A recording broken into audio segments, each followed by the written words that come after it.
Well, here's my two spare 4-speed manual transmissions. So my 68 Chevelle, I have a Saginaw 4-speed in there that my uncle gave me a long time ago, and he's since passed, and I'm forever grateful for that transmission.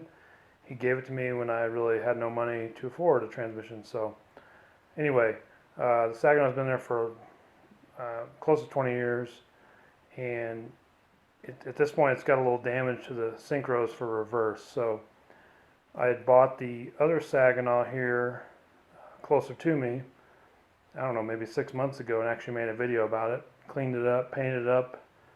I was all ready to swap it into the car this winter. But then on Marketplace, I found a 305 Chevy with a Super T-10 for sale, and I couldn't pass it up. The price was good, and nobody was really buying it because, well, you had to bring home the 305 also, which, well, I don't have a problem with. So I went down and bought the 305 and the Super T10 that you see here. It's a 1982, came out of a Trans Am, which means it's got the low first gear, which is not the most desirable, but it'll still be an upgrade.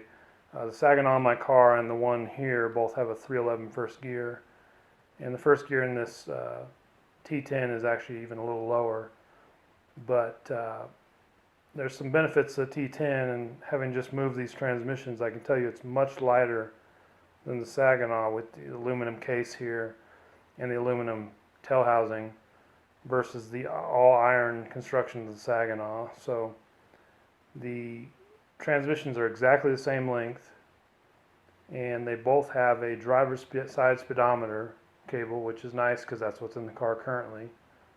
So that'll be a direct swap. I'm going to have to make some changes though to install the T10 here. It's got a fine spline input, so I'll have to get a different clutch, which is kind of a bummer because I have a center force dual friction clutch in there. It's been there for a long time and works great. But I'll just get a new one, the exact same model. And then I'm going to have to get a new drive shaft yoke as well, because the Saginaw, I believe it's a 28 spline, and it'd be the same as the Power Glide that was in the car originally, or the Turbo 350 that was in the car later. So anyway, I got to buy a yoke. Instead of 28 spline, I believe the new one is 32 here on the Super T10, so I need to verify that. But otherwise, it should be a pretty much bolt-in deal. I have a Lakewood scatter shield already, and so that won't be an issue. I have an 11-inch clutch, and so it's got the 168 tooth flywheel in it already. I can reuse that. But one thing I am going to have to deal with is these later Super T10s in the early 80s. They had kind of an oddball shifter mounting system. And at the back of this Saginaw, currently I'm using the 3-bolt. It's kind of a triangulated pattern. And the Super T10 here has got a totally different setup. So I may have to make a bracket.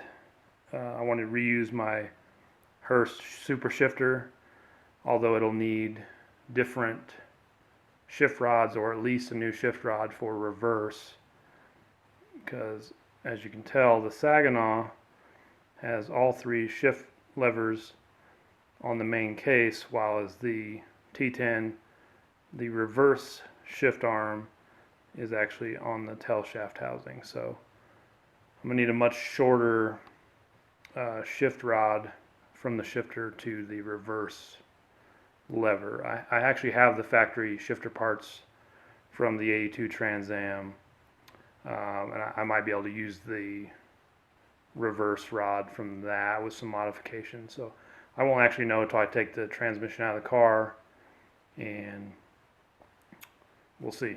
But this is the plan. It's going to be a while, probably not till next year. I'm going to be swapping from the 305 with the solid roller cam to a 327 with a solid roller cam, and so I'm just going to go ahead and swap transmissions at that time. There's not much point in putting the Super T-10 behind an engine that I'm going to swap out in 6 months. So anyway, I'm just going to live with the Saginaw that's in there now, and this one at some point once the swap is done will probably just go up for sale because I don't really need 3 manual transmissions for one car. So I'll probably keep the one in the car because my uncle gave it to me, but this one will probably get offloaded. So anyway, just wanted to give an update on transmission stuff. This T10 was super dirty, as you saw if you watched my previous video.